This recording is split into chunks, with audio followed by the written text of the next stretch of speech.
Olá, irmãos, saúdo cada um de vocês com a graça e a paz de nosso Senhor Jesus Cristo, amém? Meu nome é Miriam Anita, estou aqui para, juntinho com vocês, estudarmos um texto do irmão Diego Ricker chamado Dia da Reforma Protestante. Muitos hoje, comemoram o Halloween, mas nós que somos cristãos, nós que somos cristãos reformados, nós comemoramos hoje o Dia da Reforma Protestante. Então, o irmão Diego Rica, ele escreveu esse texto para a gente estudar e está no Manancial, que é um livro com devocionais diários produzido pela União Feminina Missionária Batista do Brasil. Quando a gente estuda o texto bíblico baseado também no texto escrito pelo autor do dia, nós somos inspirados, exortados e edificados. Isso vai promover o nosso crescimento cristão e o nosso engajamento com a missão de Deus. Então, como vocês sabem, eu não escrevi o texto, eu não sou teóloga, eu não sou pastora, eu não sou nada. Eu sou uma pessoa como vocês que tem amor pela palavra de Deus e gosta de estudá-la. Então, o que eu vou fazer? Vou ler com os irmãos e contar aquilo que eu entendi, tá bom? Então, vamos começar orando? Senhor Jesus, em Teu nome agradecemos este momento de estarmos aqui. Obrigado pela Reforma Protestante, obrigada porque nós podemos louvar e engrandecer o Seu nome, que nós possamos aprender a respeito desse dia tão importante para nós evangélicos. É em Teu nome que nós oramos. Amém. Bom, irmãos, então assim, o nosso texto está em Romanos, capítulo 5, de 1 a 11. Então, você que é católico e que está me ouvindo, eu tenho muitos amigos católicos que também ouvem este devocional, fiquem tranquilos que nós não temos nada contra os católicos, viu? Nós temos algumas restrições sobre coisas que acreditamos de forma diferente, mas nós amamos vocês, tá bom? Bom, o justificado tem paz com Deus, Romanos 5. Portanto, havendo sido justificados pela fé, temos paz com Deus, por meio de nosso Senhor Jesus Cristo, por intermédio de quem obtivemos pleno acesso pela fé a esta graça na qual agora estamos firmados, e nos gloriamos na confiança plena da glória de Deus. Mas não somente isso, como também nos gloriamos nas tribulações, porque aprendemos que a tribulação produz a perseverança produz um caráter aprovado, e o caráter aprovado produz confiança, e a confiança não nos decepciona, porque Deus derramou seu amor em nossos corações por meio do Espírito Santo, que Ele mesmo nos outorgou. Em verdade, no devido tempo, quando ainda éramos fracos, Cristo morreu por todos os ímpios. Sabemos que é muito difícil que alguém se disponha a morrer por um justo, embora por uma pessoa que se dedique ao bem, talvez alguém tenha coragem de dispor sua vida. Porém, Deus comprova seu amor para conosco pelo fato de ter Cristo morrido em nosso benefício, quando ainda andávamos no pecado.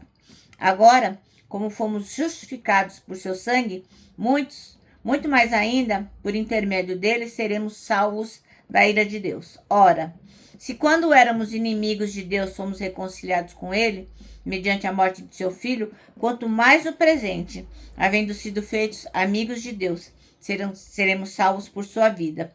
E ainda mais, nos gloriamos também em Deus por nosso Senhor Jesus Cristo, por intermédio de quem recebemos agora completa reconciliação. Amém?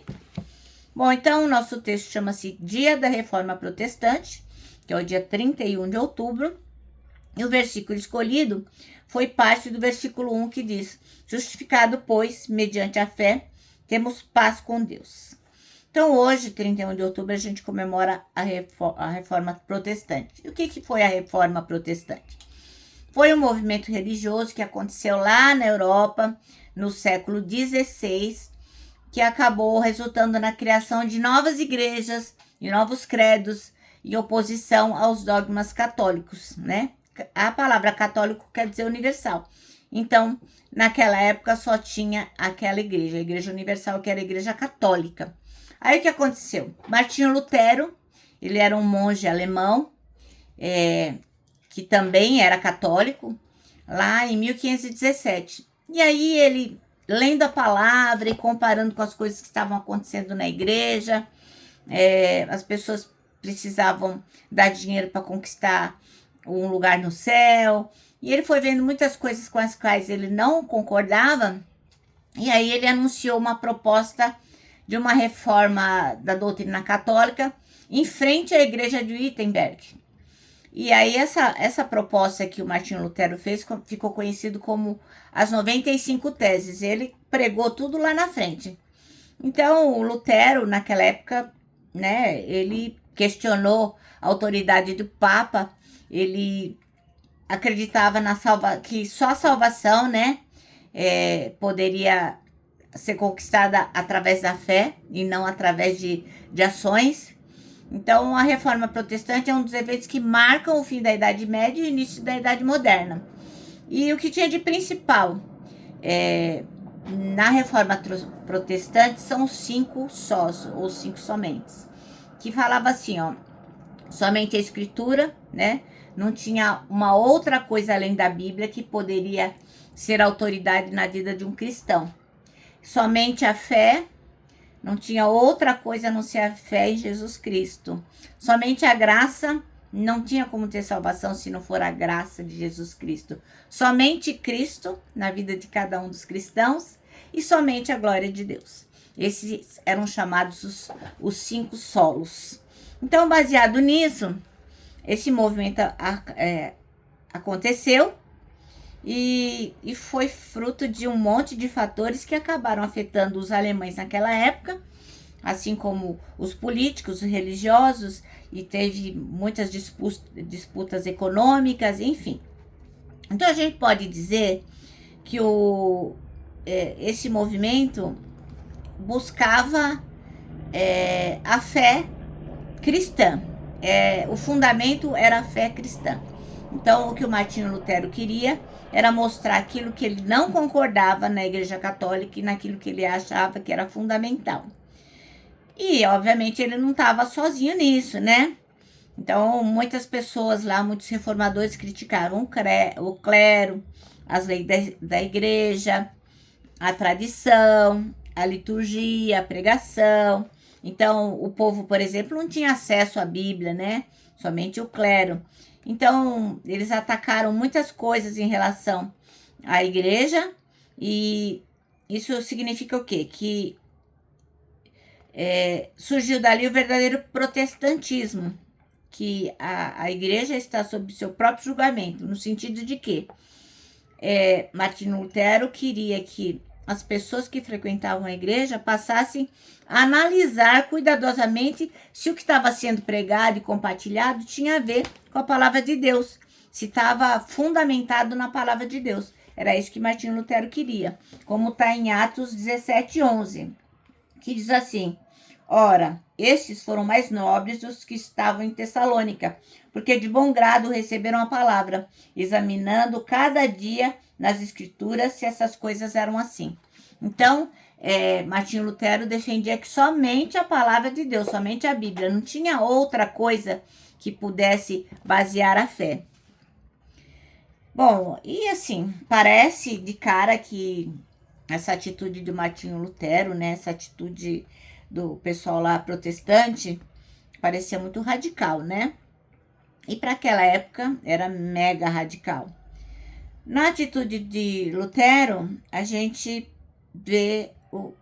começa a entender as coisas que ele fez e como aquilo era radical. Ele queimou a bula papal, ele travou uma luta para afirmar que o ser humano era injusto e era inaceitável diante de Deus e só poderia ser justificado e aceito por Deus mediante Jesus Cristo. A crítica profética dos reformadores contra os ensinos da Igreja Católica daquela época tem muito, muito para ensinar para a gente, né?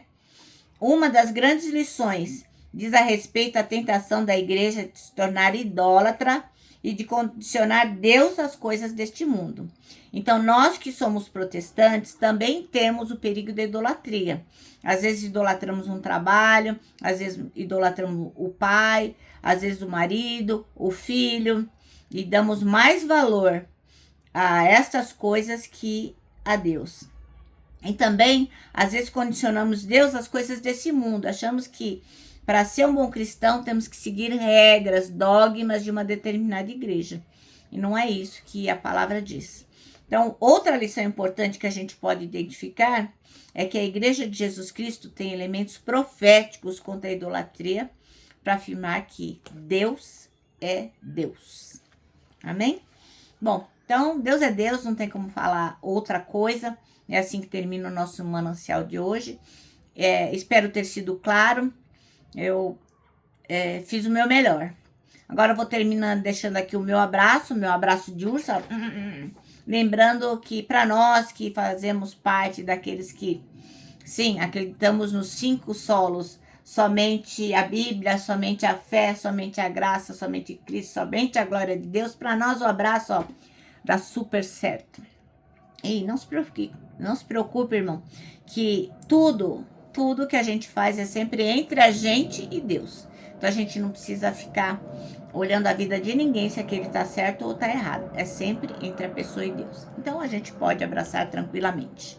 Quero que você também se lembre do nosso versículo, que é 1 Tessalonicenses 5:9, que diz: porque Deus não nos destinou para a ira, mas para recebermos a salvação por meio de nosso Senhor Jesus Cristo. Agora sim, agora eu me despeço com a frase do ano, que é: não tema, por maior que seja o desafio, Deus já está lá.